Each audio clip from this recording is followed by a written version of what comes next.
বছরের শুরুতেই বড় সুখবর। চিট ফান্ড সংস্থায় টাকা রেখেছিলেন যারা, সমস্ত আমানতের টাকাই পাবেন ফেরত। তৈরি হয়েছে ওয়েবসাইট, আবেদন করতে হবে নথি দিয়ে, তারপরেই ফেরত পাবেন পুরো টাকা।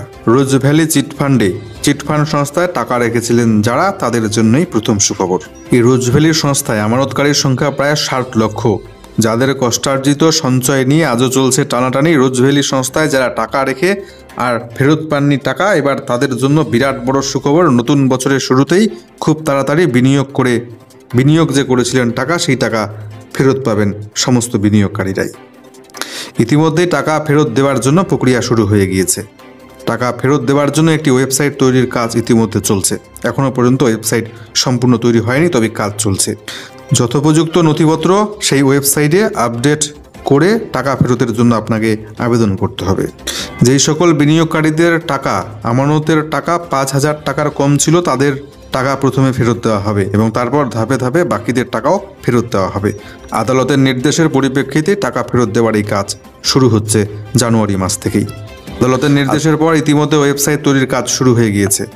যে ওয়েবসাইটটি তৈরি করা হচ্ছে সেখানে টাকা জমা দেবার বা আমানতের গুরুত্বপূর্ণ সব নথি আপলোড করতে হবে আপনাকে, সেভাবেই করতে হবে আবেদন। সুতরাং যারা টাকা জমা রেখেছিলেন ফেরত পাননি, তাদের সমস্ত কাগজপত্র তৈরি রাখতে হবে।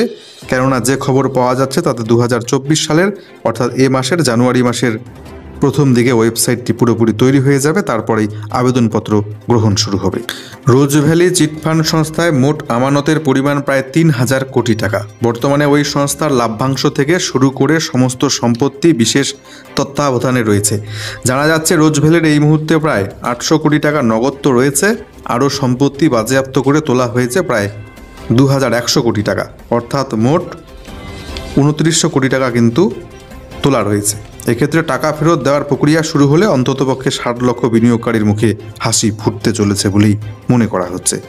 যেদিন থেকে শুরু হবে আবেদন, ওয়েবসাইট পুরোপুরি তৈরি হয়ে যাবে, আপনাদেরকে বিস্তারিত জানাবো। তাই চ্যানেলে যারা নতুন এসেছেন সাবস্ক্রাইব করে আমাদের পরবর্তী আপডেটগুলো পাওয়ার জন্য আমাদের সাথেই থাকবেন।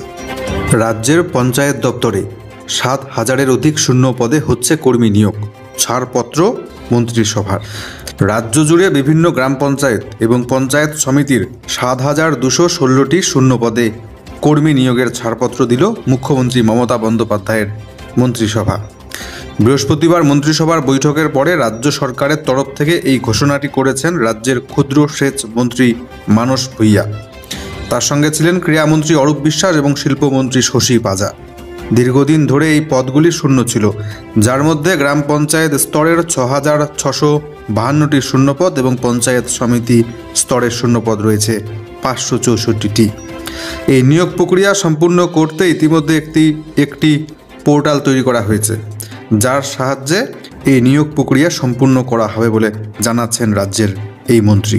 খুব দ্রুত এই 7,216টি শূন্য পদে কর্মী নিয়োগের বিজ্ঞপ্তি প্রকাশিত হতে চলেছে বলে জানা গিয়েছে।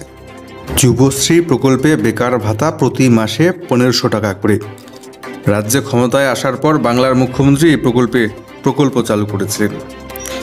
অনেক বেকার যুবক যুবতী বেকার ভাতা পাচ্ছেন যুবশ্রী প্রকল্পের আওতায় প্রতি মাসে 1,500 টাকা করে। তাদের জন্য গুরুত্বপূর্ণ নোটিশ।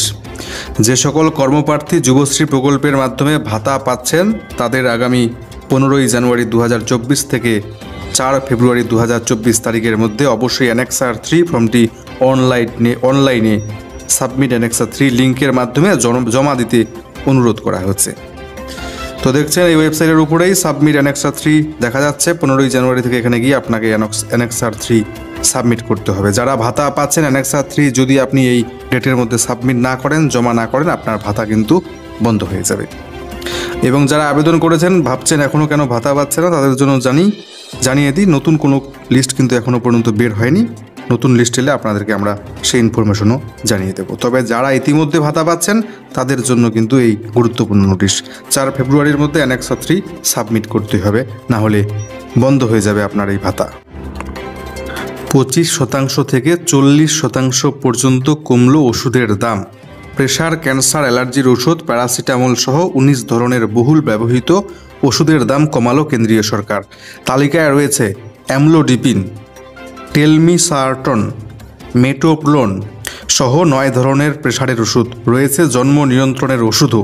কেন্দ্রীয় সার রসায়ন মন্ত্রকের অধীনস্থ ওষুধ দপ্তর সপ্তাহের শুরুতেই নির্দেশিকা জারি করেছে। বাজারে প্রচুর বিক্রি হওয়া এই ওষুধগুলির দাম কমায় কিছুটা স্বস্তি পাবেন সাধারণ মানুষ। বিশেষত এখন হাইপারটেনশন বা উচ্চ রক্তচাপের সমস্যা ঘরে ঘরে। প্রতি 3 থেকে 4 জনের মধ্যে একজন ভুগছেন এই সমস্যায়। 30-এর কোটা থেকেই অনেককে এই ওষুধ খেতে হয়। আর একবার প্রেসারের ওষুধ শুরু হলে সিংহভাগ ক্ষেত্রে সারা জীবন খেয়ে যেতে হয় ওই ঔষধ। ফলে এই ধরনের ওষুধের জন্য খরচ হতেই থাকে। ব্যবসায়ী মহল সূত্রে জানা যাচ্ছে এবারে দাম 25 থেকে 40% পর্যন্ত কমানো হয়েছে। গাড়ি মালিকদের জন্য বিরাট বড় সুখবর। করের ওপর মিলছে ছাড়, এছাড়াও জরিমানা মুকুব। বড় উদ্যোগ রাজ্য সরকারের। সকল গাড়ির মালিককে জানানো হচ্ছে যে সকল গাড়ির কর 31/12/2023 পর্যন্ত বকেয়া রয়েছে তারা 1 জানুয়ারি 1/1/2024 থেকে 29 ফেব্রুয়ারি 2024-এর মধ্যে উক্ত কর জমা করলে যাবতীয় আপনাদের জরিমানা সম্পূর্ণরূপে মুকুব করবে রাজ্য সরকার। এছাড়া 31/12/2023 পর্যন্ত বাণিজ্যিক গাড়ির ফিটনেস শংসাপত্র এবং পারমিট নবীকরণ বকেয়া থাকলে আপনি 1 জানুয়ারি 2024 থেকে 30 জানুয়ারি 2024-এর মধ্যে মূল ফি জমা করলে জরিমানার ওপর একেবারে 100% ছাড় পেয়ে যাবেন।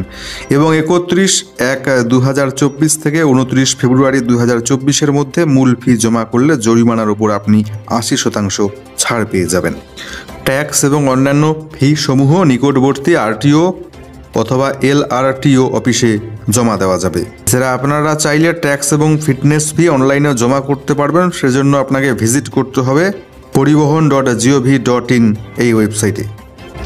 এছাড়া আপনি সমস্যায় পড়লে আপনার নিকটবর্তী আরটিও অফিসে যোগাযোগ করতে পারেন। সীমিত সময়ের জন্য এই অফার দিচ্ছে রাজ্য সরকার। জরিমানার ওপর একেবারে 100% ছাড়। 3-এর বেশি সন্তান হলেই মিলবে না সরকারি প্রকল্পের কোনো সুযোগ সুবিধে। কঠোর নিয়ম জারি এই রাজ্যে। 2021 সাল থেকে জনসংখ্যা নিয়ন্ত্রণে কড়া নীতি নিয়েছে অসম সরকার। নিয়মে বলা হয়েছে 2-এর বেশি সন্তান থাকলে সরকারি চাকরি মিলবে না। এবার অসমের গ্রামাঞ্চলে মহিলাদের ক্ষমতায়নের জন্য যে নতুন প্রকল্প আনা হয়েছে তাতেও শর্ত বেঁধে দিলেন মুখ্যমন্ত্রী হেমন্ত বিশ্ব শর্মা।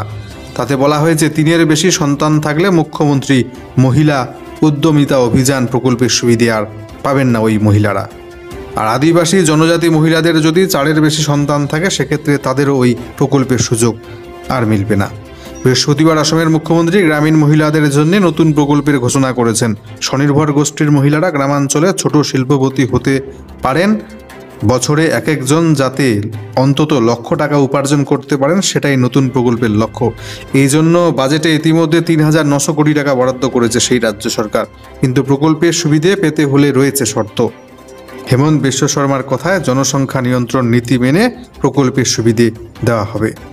নতুন প্রকল্পের সুবিধে পেতে হলে অসমের গ্রামীণ মহিলাদের আবেদন করতে হবে একটি ব্যবসায়িক পরিকল্পনা নিয়ে।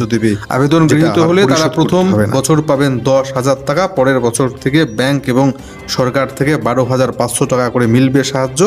এক একজন 3 বছর এই সুযোগ পাবেন। কিন্তু উপভোক্তাদের বাঁচতে গিয়ে ইতিমধ্যে 5 লক্ষ নাম কাটা যেতে পারে বলে জানিয়েছেন অসমের মুখ্যমন্ত্রী। তিনি জানান যেহেতু ওই মহিলাদের 3-এর বেশি সন্তান তাই তাদের প্রকল্পের বাইরে রাখা হচ্ছে। বাকি 39 লক্ষ মহিলা এই প্রকল্পের সুবিধে পাবেন।